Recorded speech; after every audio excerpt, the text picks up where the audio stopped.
There's a moment, I think you know the one I mean, when you realize that the person you've been waiting for is never going to show up. Not because they've disappeared or because something terrible has happened to them. They're just choosing not to. And that's somehow worse. That's worse than any sudden tragedy, worse than any clear and definitive ending, because it leaves you suspended in this terrible limbo where you're constantly checking your phone, constantly listening for a message that might never come, constantly wondering if maybe today is the day they'll finally reach out and everything will make sense again. That's the moment I'm sitting with today. The one that cracked something open inside me that I've been trying to hold together for the better part of a decade. And I want to tell you about it. I want to tell you about the year I learned that love sometimes wears the face of absence, and how that absence can teach you more about yourself than presence ever could. My name is Olivia, and I'm 35 years old. I'm sitting in my small apartment on a Tuesday evening. It's actually been a Tuesday for most of my adult life, I think, metaphorically speaking. And I'm finally ready to talk about this. Not because I'm over it, but because I think I'm finally at a place where I can talk about it without falling apart. Or maybe I can fall apart, but in a way that feels purposeful, like the falling is part of the healing rather than the injury itself. I was 26 when I met Marcus. I know that sounds like I'm about to tell you a romance story, and maybe it is. Just not the kind with a happy ending written in the margins or a resolution that wraps everything up neatly into something you can understand.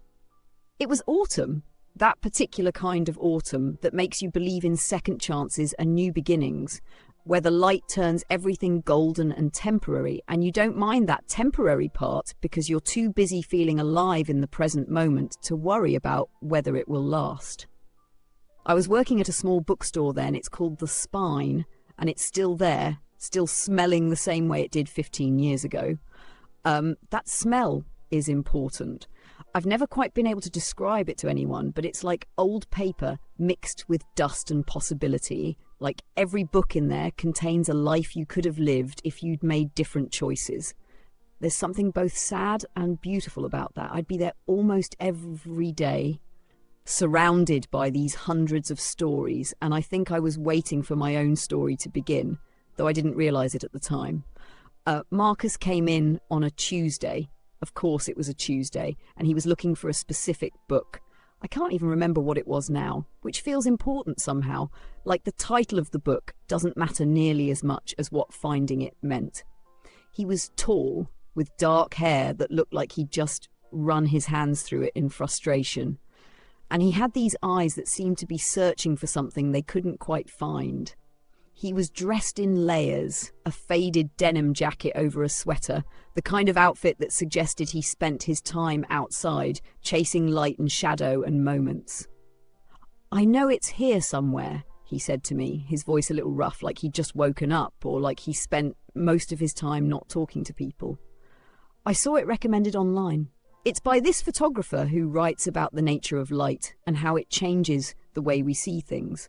I know that sounds pretentious, but it doesn't sound pretentious at all, I said, and I remember feeling this small spark of something, a recognition of kindred spirit, maybe. "That sounds beautiful, actually. Let me help you look."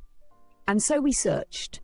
For an hour, we went through stacks of books in the photography section, pulling them down, looking at the spines, reading the back covers. Most of the time we didn't speak, but it didn't feel like an awkward silence. It felt like the kind of quiet that happens between people who are comfortable with each other, even if they just met. I remember my fingers smelling like the dust of old books, and I remember the way Marcus would occasionally look over at me, like he was checking to make sure I was still there, that I hadn't decided to abandon the search. "Do you do this a lot?" he finally asked. "Help people find books?" "It's kind of my job," I said, smiling. But also, yeah, I love it. There's something satisfying about matching people with the right book. It feels like you're helping them find something they didn't even know they were looking for." He looked at me then, really looked at me, and I felt seen in a way that I hadn't felt in a long time. Like he was actually seeing me, not just the version of me that I showed to customers or my family or to the world. He was seeing something underneath. "I think I'm looking for a lot of things I don't know I'm looking for," he said quietly. We never did find that particular book, but 3 days later he came back into the store, and this time he came straight to me. "I was thinking," he said, "that maybe instead of looking for the book, I could just talk to you about what I'm looking for, and maybe you'd have some ideas." I gave him my number. He texted me that night. The early months with Marcus were the kind of beautiful that makes you forget all the times you convinced yourself that real love was something that only happened in movies or in other people's lives. It was the kind of beautiful that makes you believe in second chances and in the idea that the universe is conspiring to bring you happiness, that all the hard times and disappointments were just leading you toward this moment, toward this person. We'd stay up until 2 or 3 in the morning in his tiny apartment. It was basically just one large room with a kitchenette and a bed, talking about everything. We'd talk about our childhoods and our fears and the things we wanted to accomplish before we died. We'd talk about the people who had hurt us and the people we loved but didn't know how to show it to. We'd talk about art and music and the meaning of life. And in those conversations, I felt like I was becoming whoever I was supposed to be. Marcus was a photographer, not the kind who did portraits at weddings or family pictures at holidays, but the kind who was obsessed with light and shadow and the way that reality shifts depending on the angle you're looking from. He carried his camera everywhere, and he'd photograph things that most people wouldn't think twice about. A puddle reflecting the sky, the way light fell on a stranger's face, expression of someone lost in thought. He had this series that he'd been working on before we met called Unguarded Moments, where he'd photograph people when they didn't know he was looking. Not in a creepy way, at least that's what he told me, and I believed him because I wanted to. He said he was interested in capturing who people actually were, not who they performed themselves as being. There was something beautiful about that philosophy, even though, looking back now, I can see how it might have revealed something about his inability to connect with people in an authentic, reciprocal way.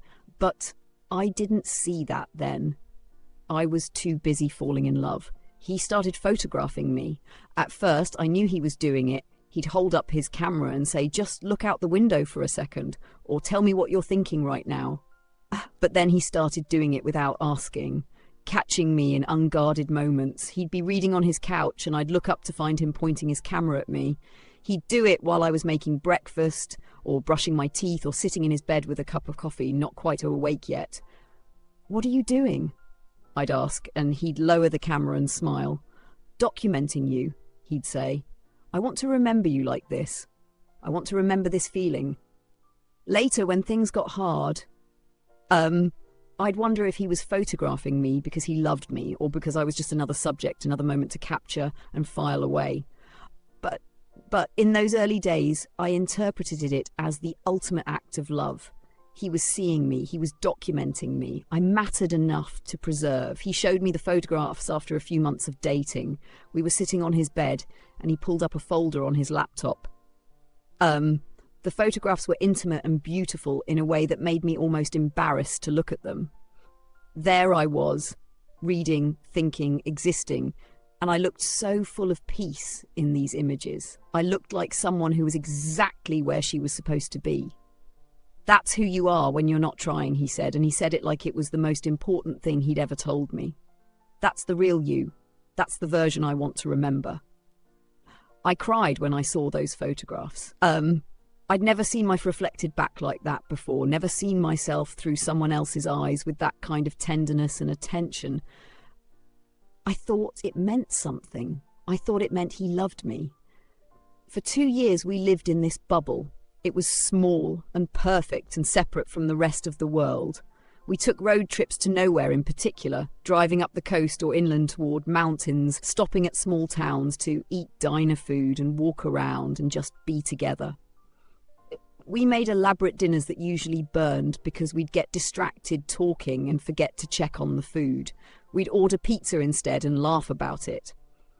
We fought about small things, whether it was okay to leave dishes in the sink overnight, or if we should see his family more often, or how much time we spent apart. And those fights felt safe because we always resolved them before bed.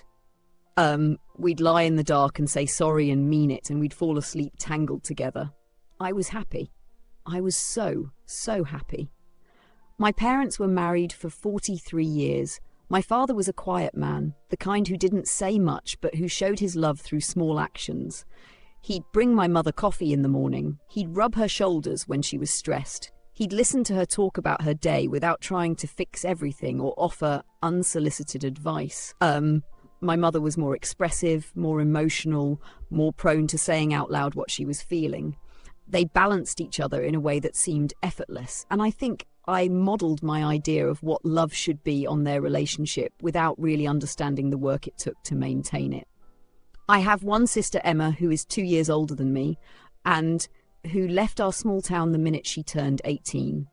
She moved to New York to be a lawyer, and she became this glamorous, successful version of herself that felt almost like a different person from the girl I'd grown up with. We were close once, but as we got older, we seemed to drift. She was building a life that looked nothing like the one I was building, and I think we both felt a little judged by the other's choices, even though we never said it out loud. My mother was the kind of person who held everyone together. She was a nurse, and that job had shaped her in fundamental ways. She knew how to listen to people's suffering without trying to minimize it. She knew how to show up. She knew how to love people even when it was hard. She'd call me every Sunday and we'd talk about everything, my job, my relationship, my fears, my dreams. She was interested in my life in a way that never felt suffocating or intrusive. She was just present. When I was 28, Marcus told me he wanted to move away. We were lying in bed on a Sunday morning, and he said it like he was confessing a sin. His hands were shaking slightly. "I got a call," he said, "from a gallery in Seattle. They saw my work online. I'd submitted some photographs to this online portfolio thing, and they want to show my work. They want to do a full exhibition. They're saying I could be represented by them, that they could help me get into other galleries, that this could be the start of something real." My heart sank before I even fully processed what he was saying. I knew what this meant. I knew that this was important. I knew that I should be happy for him, and I was. But I was also terrified. "That's incredible," I said, and I meant it, even though my voice sounded strange and distant to my own ears. "That's what you've been working toward." "I know," he said. "I know it's big, and I'm scared, but also, I think I have to do this. I think this is my chance." We lay there in silence for a while, and I could feel him waiting for me to say something else, to react in some way that would help him understand how to feel. "When would you leave?" I finally asked. "Soon," he said. "Like 2 months soon. The exhibition is in the spring, and I want to be there to prepare, to meet with the gallery owner, to really understand what they want from me." 2 months, 12 weeks, 84 days. I did the math in my head, and it felt like a countdown to something I wasn't ready for. "Okay," I said, "we'll figure it out." And that's where I made a choice, though I didn't understand it as a choice at the time. I chose to be supportive rather than honest. I chose to minimize my own fears in order to not be the person who held him back. I chose to be the kind of girlfriend who was understanding and mature, and who didn't cling or demand or make it all about her. I thought I was being noble. I think now I was being naive. The next morning, when we were both awake and the weight of what we discussed had settled on us a little more clearly, Marcus brought it up again. "I don't want to do this without you," he said. "I know it's a lot to ask. I know you have your life here, your job, your family in me, but I really don't want to do this alone. Come with me." I remember the way he looked at me when he said it. It was like he was offering me something precious, like he was saying, "Choose me. Choose us. Choose the adventure over the safety." And I wanted to. God, I wanted to. "I can't," I said, and the words felt like they were breaking something inside me as I said them. "Not right now." I told him about my mother. I explained that she'd been having some issues. Memory problems, moments of confusion, personality changes that seemed subtle, but that I was increasingly noticing. She'd ask me the same question 3 times in one conversation. She'd get irritable about things that had never bothered her before. She'd seem lost sometimes, like she was searching for a word or a memory that was just barely out of reach. I think something's wrong, I told Marcus. I think she might need me here. I can't leave my dad to manage this alone. Marcus listened, and I could see him working through it in his mind, the conflict between what he wanted and what he understood about my obligations to my family. He was a good person, really, and he understood that some things matter more than romantic love. "Okay," he said finally after a long pause. "We'll do long distance." People always talk about long-distance relationships like they're some kind of trial or test, like they're designed to reveal whether your love is true or if it's just something that only exists in person. They talk about it like it's a temporary hardship that you either survive or you don't, like it will eventually lead to one of two endings. You reunite and live happily ever after, or you break up and move on. What they don't tell you, what I didn't know until I was living it, is that long distance doesn't work like that. It's not a clear trial with a defined endpoint. It's not something that either breaks you or makes you stronger. It's something that dies so slowly in so many tiny deaths that you don't recognize it as dying until you look up one day and realize that the person you loved has already left. They just didn't have the decency to tell you until much, much later. The first year was manageable. I kept telling myself it was manageable. Anyway, Marcus would FaceTime me in the mornings before I went to work. He'd be in his Seattle apartment, and the light would be different there. Softer somehow, or maybe that was just my imagination. He'd tell me about the gallery owner and the other artists he'd met and the places he was exploring, and I'd tell him about my day at the bookstore, about customers I'd helped find books, about conversations I'd had with my mom that were becoming increasingly difficult to navigate. We'd visit each time I could get away. I'd take a flight up to Seattle, or he'd fly down to visit me, though the visits got shorter and less frequent as my mother's condition worsened. When I was with him, there were these perfect moments where it felt like nothing had changed. We'd walk through Pike Place Market, and he'd photograph the vendors and the flowers and the way the light hit the water. We'd go to his exhibitions and I'd see his photographs blown up large on gallery walls, and I'd feel this swell of pride mixed with a strange sense of distance, like I was looking at a version of his life that I wasn't quite part of. But we'd also fight more than we used to, and the fights felt different now. They felt meaner somehow, like we were both holding resentments that ran deeper than just missing each other. We'd fight about the time difference, making it hard to connect. We'd fight about the fact that I wasn't there to see his day-to-day life, that I was only visiting occasionally. We'd fight about whether I was making enough of an effort to maintain the relationship. "You never want to leave," he said once, after I'd turned down invitation to visit for a full week because my mother was having a particularly difficult time. "I feel like I'm pulling at you and trying to get you to choose me, and you keep choosing everyone else. Your job, your family, your life here. But what about us? What about what we want?" "That's not fair," I said, even though part of me felt guilty for exactly that reason. I was making choices, and those choices did mean I was choosing my family over him, but it felt impossible to articulate why that felt right without sounding selfish or like I didn't love him enough. "I'm trying to be there for my family. I'm trying to help my dad manage my mom, and I know that's hard for you, but it's what I need to do right now." "I'm your family too," he said quietly. "Aren't I? Don't I matter?" That was the moment something shifted. Not dramatically, not like a door slamming shut, more like a door slowly, quietly closing while I wasn't quite watching. It was gradual enough that I didn't notice it happening until much later, until it was already too late to stop it.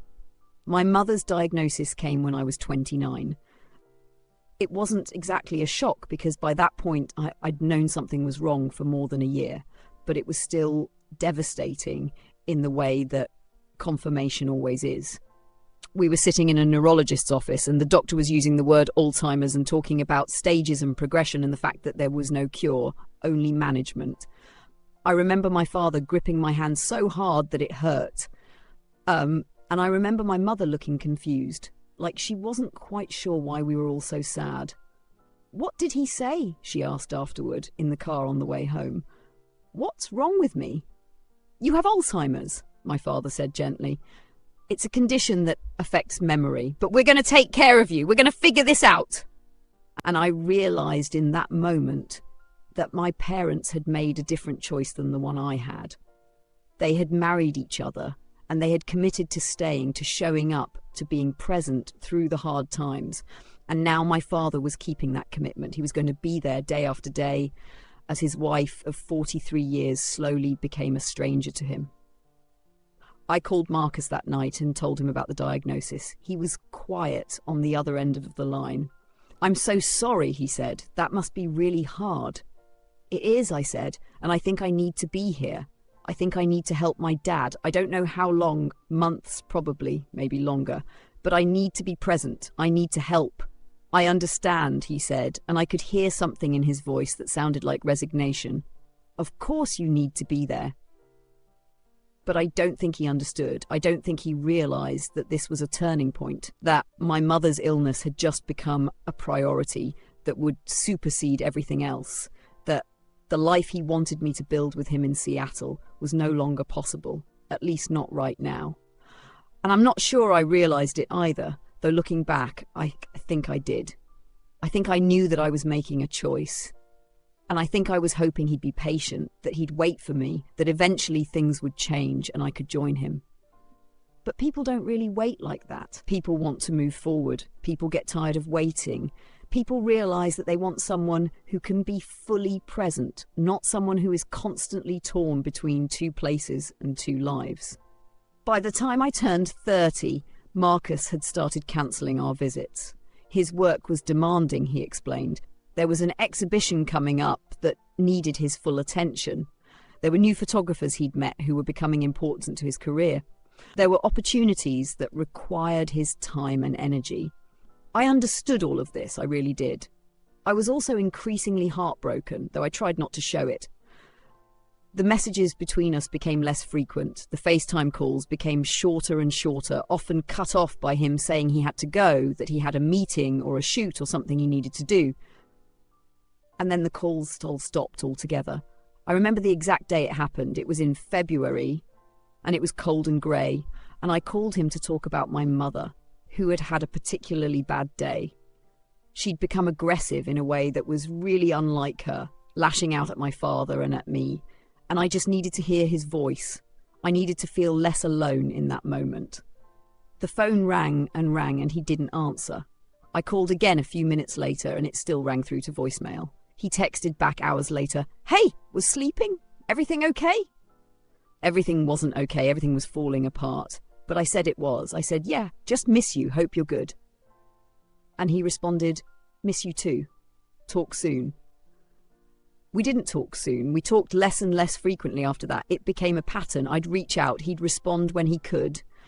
And there was this awful creeping sense that we were existing in different worlds now, that the connection we'd had was fading like old photographs left in the sun, the colours bleaching out until you could barely recognise what you were looking at.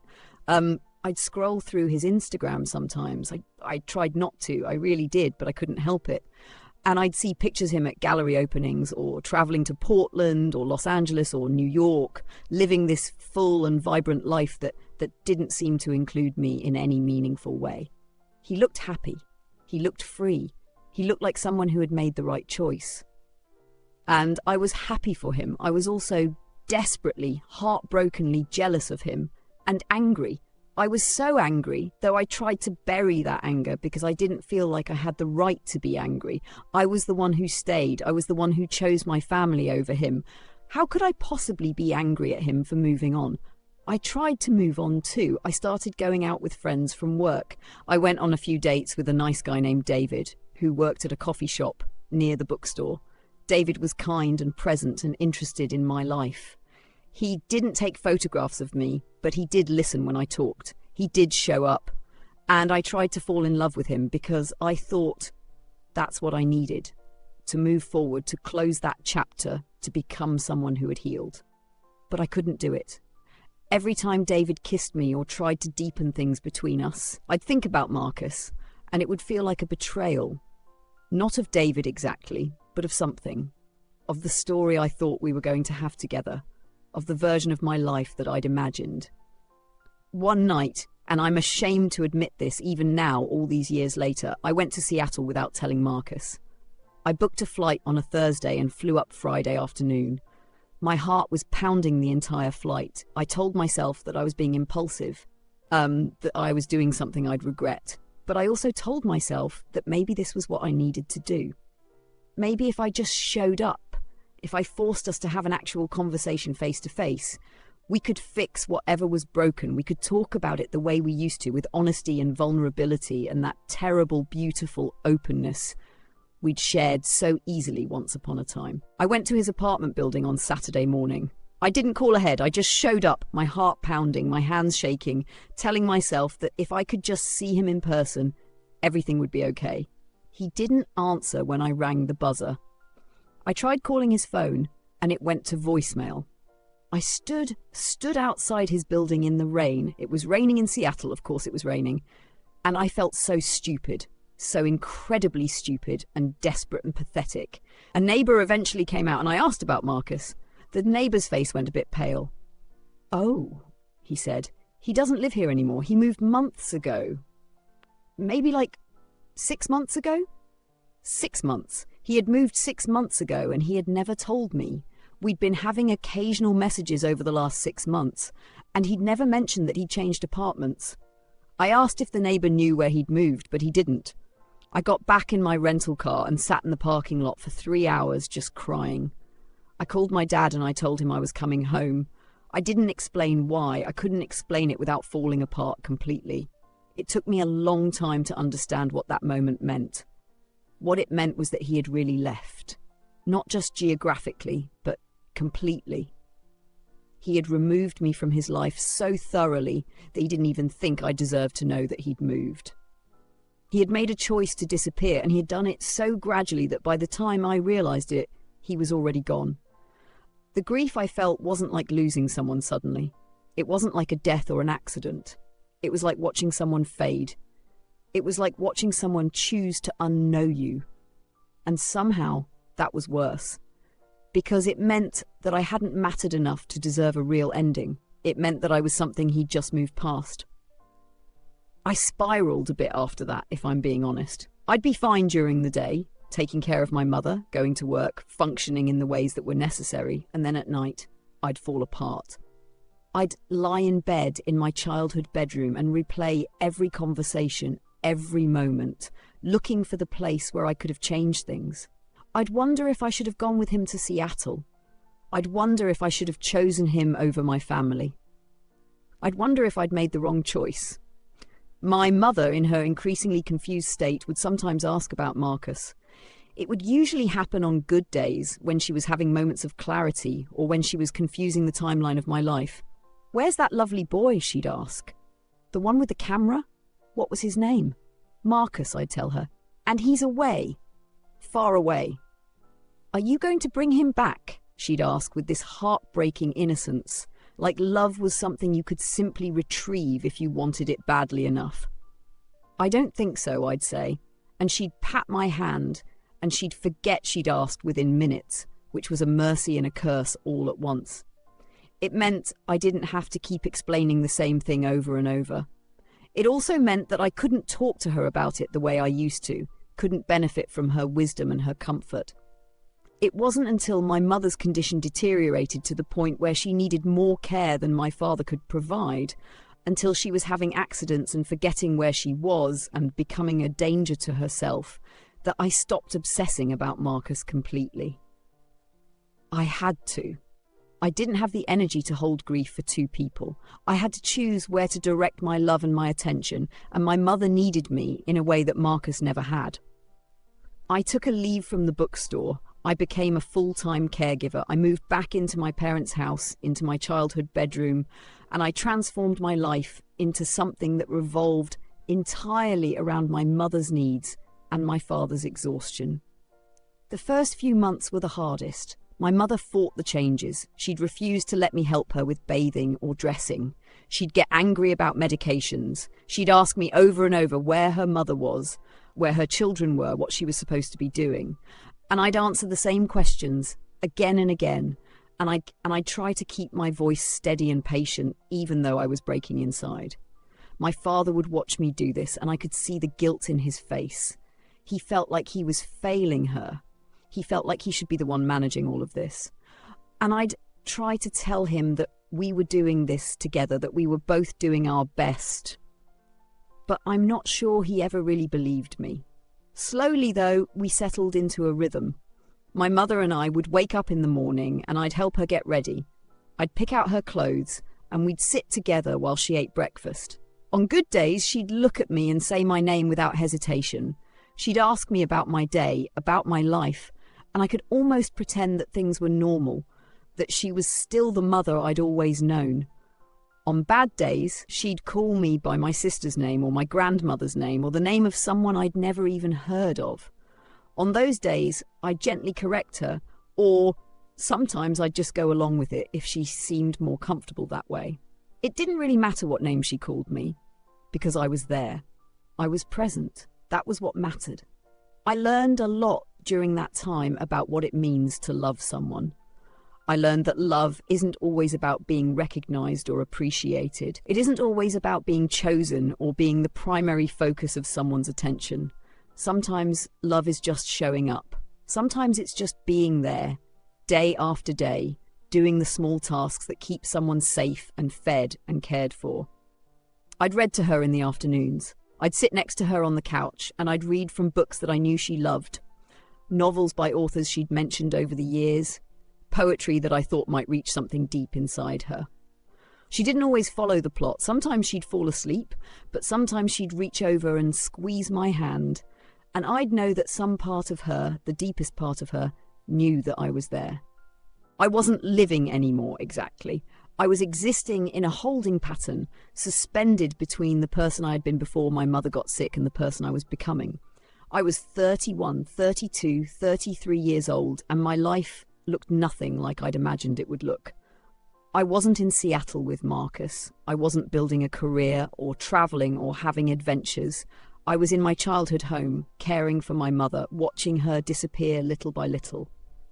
But I was also learning something about myself that I might have taken decades to discover otherwise. I was learning that I was strong in a way I hadn't known I was strong. I was learning that I could be present for someone through their suffering without losing myself completely. I was learning that love, real, deep, unconditional love, was possible, even when it went unrecognized and unrewarded. It was a Tuesday afternoon when my mother had the moment of perfect clarity. I remember this so vividly that I can still access every detail of it. The sun was coming through the front window in that late autumn way that turns everything golden. I was folding laundry, her clothes mostly, simple shirts and stretchy pants that were easy for her to put on and take off. She was sitting in the chair by the window, and she wasn't looking at me, but looking out at the street outside. Then she turned to me, and her eyes were clear. Clear in a way they hadn't been in months.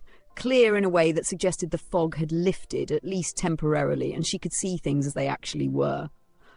"I'm forgetting," she said. Her voice was steady, and the lucidity in it was startling. "Aren't I? I'm forgetting everything." My heart was breaking. I sat down next to her, abandoning the laundry, and I took her hand. "Some things," I said carefully, "but you remember me." "I do," she said, squeezing my hand. "I remember that you're here. I remember that you stayed." And in that moment, something shifted in me so completely that I felt it physically, like something was rearranging itself inside my chest. All the years I'd felt like I was missing out, all the times I'd resented the limitations of my life, all the guilt I'd carried about not going to Seattle with Marcus, about not being enough to make him choose differently. All of it suddenly felt like it had been leading me to this exact moment.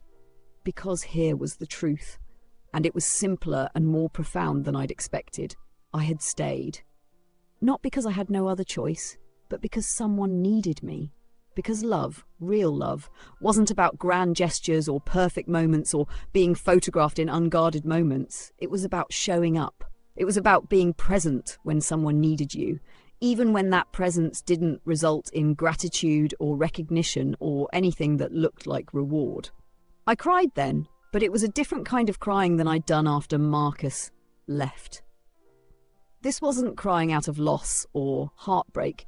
This was crying out of recognition, out of the deep knowledge that I'd made the right choice, even though it hadn't felt like the right choice at the time. My mother's moment of clarity faded after a couple of hours. The fog rolled back in and she stopped knowing who I was, stopped knowing that she was forgetting. But something inside me had shifted permanently. I'd been given a gift. This moment where she could see me and see herself and see what was happening between us. And I would carry that gift with me for the rest of my life. The years went on after that. Years that were smaller and quieter than the years I'd imagined I would be living, but which were also fuller in a way.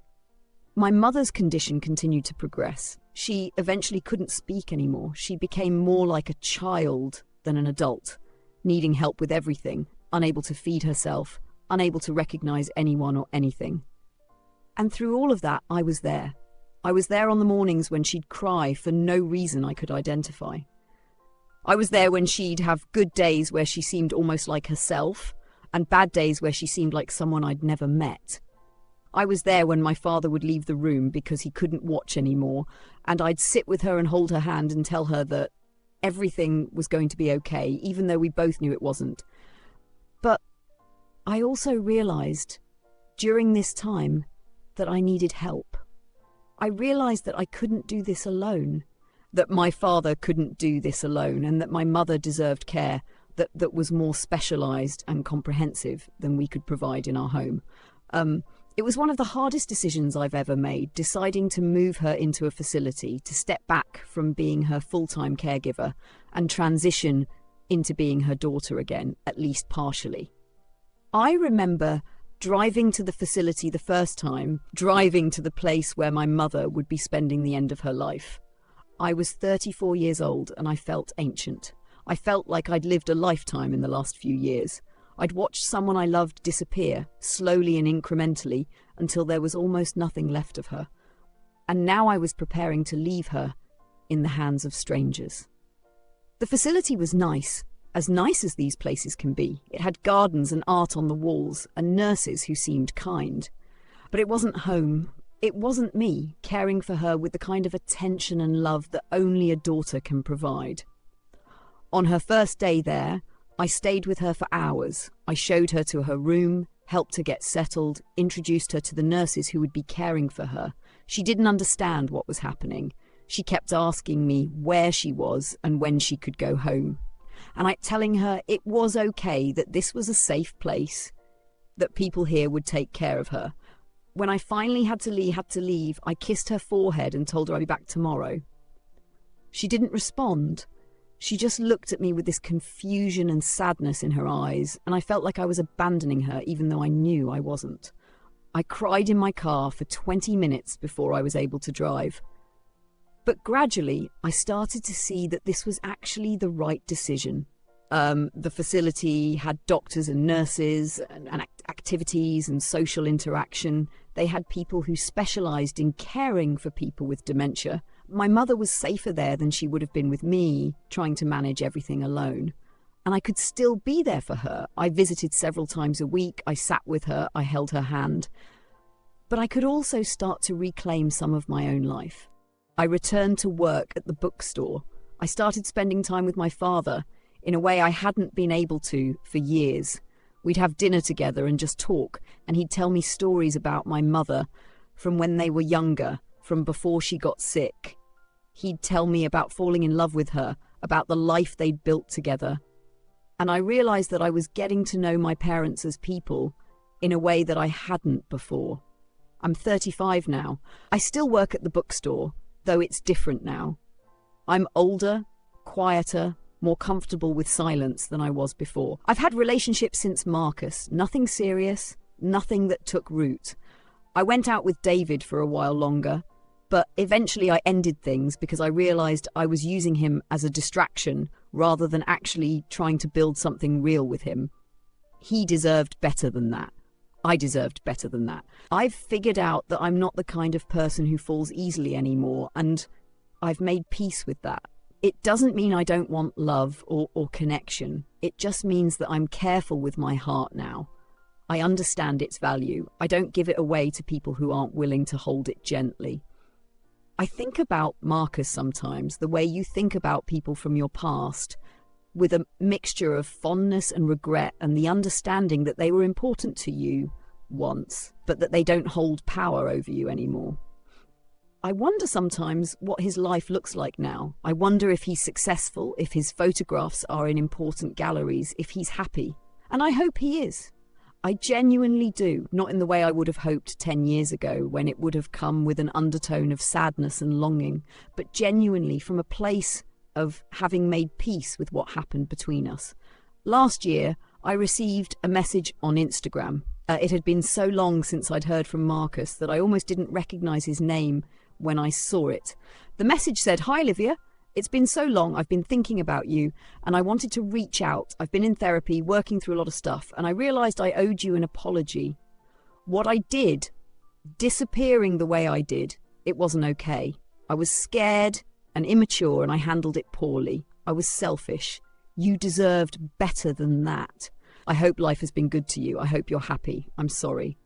I read that message probably 10 times. I felt a lot of things when I read it. I felt angry at first that 10 years later he was just now apologising. Where was this when I was falling apart? Where was this when I was trying to figure out how to love my mother while grieving the loss of him? But underneath the anger, I also felt something softer. I felt release. I thought about responding. I drafted responses in my head, angry ones and forgiving ones, and ones that laid out everything I'd wanted to say for years. And then I decided not to respond at all. Not because I was being unkind, but because his words didn't require my absolution. His apology was for him, not for me.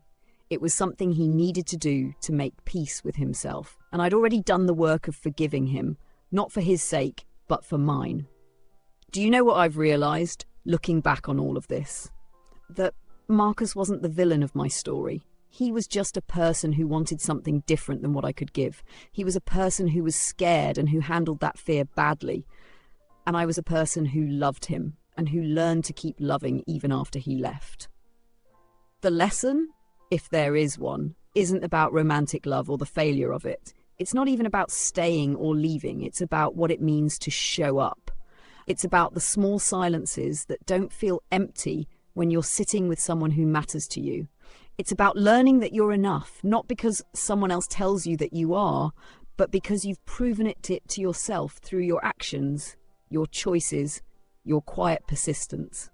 I still think about those early months with Marcus sometimes. I still remember the way he made me feel seen. I'm grateful for that. But I'm also grateful for what came after. The years that were smaller and quieter, but that were also more meaningful, more real, more true to who I actually am. There's a photograph I found recently when I was cleaning out some old boxes. It's one that Marcus took of me, probably 15 years ago now. I'm sitting in a coffee shop, looking out a window, and my expression is soft and open. On the back, he'd written in his careful handwriting, "Who you are when you're not trying." I looked at it for a long time, and I realised something that I hadn't understood when he'd written those words on the back of the photograph. The person in that photograph, the one who looked so peaceful and serene, she was waiting for something. She was waiting for him, for love in a particular form, for her life to begin in a specific way that she'd imagined. And there's nothing wrong with waiting. But she's not the real me. The real me is the woman who stayed. The woman who learned that sometimes the greatest love story isn't about two people finding each other and riding off into the sunset. Sometimes it's about one person learning to love themselves and others in the quiet, consistent way that actually builds a life.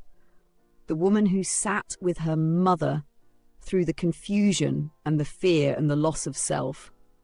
The woman who chose presence over possibility. The real me is still learning who she is. I'm 35 and I feel like I'm just starting to understand myself. I'm learning that strength doesn't look like what I thought it would. It's not dramatic. It's not loud. It's just showing up. It's just showing up day after day, doing the small things that matter. My mother is 58 years old now, though she looks much older. She doesn't speak anymore. She doesn't recognise me or my father or my sister who comes to visit sometimes, but I still visit her several times a week. I sit with her, I hold her hand, and I tell her stories about her life. I don't know if she understands me. I don't know if anything I'm doing makes any difference to her, but I do it anyway because she's my mother, and I love her. My father remarried a year ago. It was a surprising decision, one that I didn't expect. Her name is Patricia, and she lost her husband to cancer 5 years ago. She understands grief. She understands the weight of losing someone slowly. And I can see that my father is happier with her than he's been in a long time. He's not just managing anymore, he's actually living. I'm happy for him. I'm also aware that this means something has shifted. The chapter of my life where I was the primary caregiver, where my family needed me in that all-consuming way, is closing. And now I get to figure out what comes next. That's both terrifying and exciting. I've been thinking about going back to school. I've been thinking about maybe becoming a therapist or a counsellor, someone who helps people through transitions and grief and loss. I've been thinking about what it would mean to take what I've learned and use it to help others. But I'm also just sitting with the possibility for now, letting it germinate without forcing anything. I've started writing. I sit down most evenings and I write about my experiences, not just the big ones like what happened with Marcus or what I went through with my mother, but also the small ones. The way light falls through the bookstore window in the morning, the sound of my father's laugh when he's with Patricia, the feeling of my mother's hand in mine when it was warm and responsive, and even now when it's cold and unresponsive. I've started taking photographs too, which feels like a way of reclaiming something that Marcus took from me. But my photographs are different from his. I don't photograph people in unguarded moments. I photograph moments that are small and domestic and easily overlooked. I photograph light and shadow and the evidence of time passing. And I'm not sharing them with anyone. I'm taking them just for me, just to see the world through a lens that slows me down and makes me pay attention. So if you're here listening to this and you're holding on to someone who's already chosen to leave, not their body, but their presence, their willingness to be there, I want to gently tell you this. You can let them go. You can grieve what you thought would happen. You can be angry about the way they left, about the silence that took the place of a real ending. And you can still be whole. You can still be enough. Not because they finally recognize your worth, but because you've recognized it yourself. If you're in a situation where you feel torn between different loves, different paths, different versions of the life you imagined, I want you to know that you're not making the wrong choice by choosing your family, by choosing to be present, by choosing the small, quiet, unglamorous work of showing up for people who need you. That choice doesn't make you less than someone who pursues their dreams. It makes you human. It makes you loving. And if you're caring for someone who's disappearing, whether from illness or age or any of the 1,000 ways that people fade from our lives, I want you to know that your presence matters, even if they don't remember you, even if they can't thank you, even if the world will never know about the small acts of love you're performing day after day.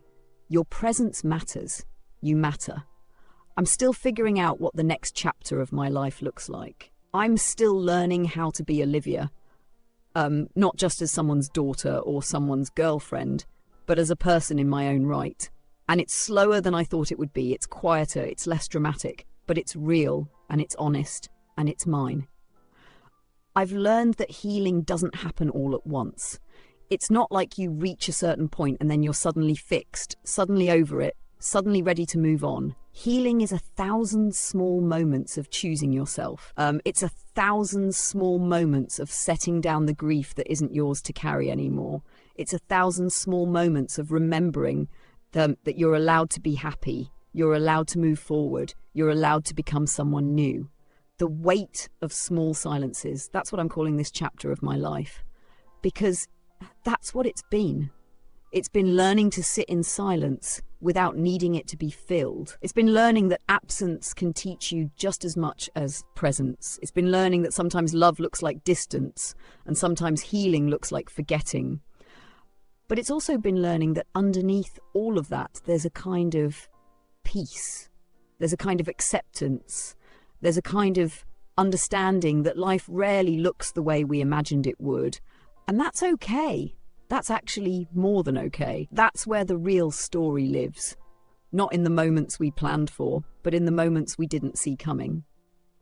If this story touched something in your heart, if it made you think about your own silences or your own moments of choosing differently, if it made you remember someone you loved and lost, or made you understand something about yourself that you hadn't understood before, please leave a small whisper in the comments below. I'd love to hear what this stirred up in you, what it made you remember, what it made you reconsider. I read the comments on these videos, and they mean so much to me. Your stories, your experiences, your small whispered truths, they matter. They help me understand that I'm not alone in this, that there are other people out there who have loved deeply and lost slowly, that there are other people who have chosen presence over possibility and who are learning to make peace with that choice. And if these kinds of stories, the real ones, the messy ones, the ones about learning to love yourself as much as you've loved others, the ones about finding meaning in the small and the quiet, if these stories feel like home to you, then please stay close. Subscribe. Let me know you're here, because sometimes the most healing thing we can do is speak our truths to people who are brave enough to listen. And sometimes the most important thing we can do is listen to other people's truths and hold them gently, the way we wish someone had held ours. Thank you for letting me share this with you. Thank you for sitting with me in these stories. Thank you for understanding that love isn't always romantic, that strength isn't always loud, that the most important moments in our lives are often the quiet ones. I'll be here whenever you need to listen. These stories will be here. And maybe your story will be here too, in the comments, waiting to be read by someone else who needs to know that they're not alone. Stay close.